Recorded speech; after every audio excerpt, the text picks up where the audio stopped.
Let's get to the pick for the EPA chief. That would be Scott Pruitt. Now, you can expect a big fight over this nomination. Congressman Marsha Blackburn is with us, vice chair of the Trump transition team. Scott Pruitt would reverse President Obama's green agenda. There's going to be one ginormous fight in this nomination process. Can he get in? Can he win? I think he is going to win it, and I think that the American people are going to be pleased to have him there. The Clean Power Plan is something that was done by executive order. You know, we need to remember Richard Nixon put the EPA in place by executive order. And it is time for us to rein this agency in. They do not do cost-benefit analysis. The burden on the back of American business and small business manufacturers has been absolutely horrendous. It's time to move it off. Now, you're really warming us all up here because a lot of people want to see the EPA reined in, and you're setting us up as, it's going to happen. You think it's going to happen? You know, it's a lot of talk.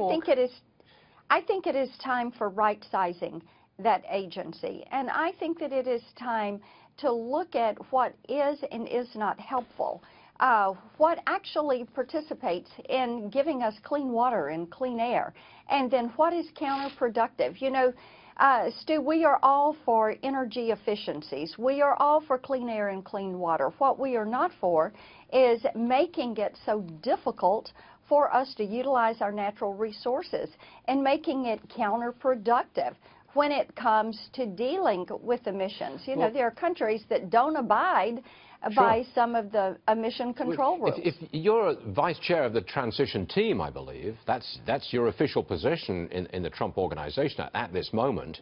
What is Mr. Trump doing entertaining Al Gore, Leonardo DiCaprio? These guys are global warmers, big time. And then he chooses Scott Pruitt to go to the EPA. What's Mr. Trump up to here? I have not spoken with Mr. Trump about that, but I will tell you that I am pleased to see that he is talking to people from all sides of the conversation, because robust debate is the best way for us to inform ourselves. As I've participated in this debate, and I was on the select committee that Nancy Pelosi put in place when she was Speaker and looked at climate change, I've come to the decision, as have many scientists, and I'm not a scientist, that, you know, some of the IPCC reports, they were looking at decades as opposed to centuries, and it is important that you take the long-term view. Climate changes are cyclical, and we know that. And it is time for us to use some common sense and apply some common sense on how we preserve our planet, but also how we allow people to have productive lives. Quickly, can you tell us what it's like in Trump Tower? I know you've come and gone several times. I know you can't tell us who you spoke to and what you spoke about, but what's the scene like? Optimism.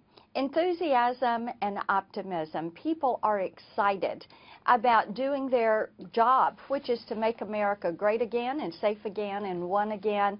And I have to tell you, so many people are sending resumes. They want to be a part of the Trump team. They believe in Mr. Trump and what he's going to do.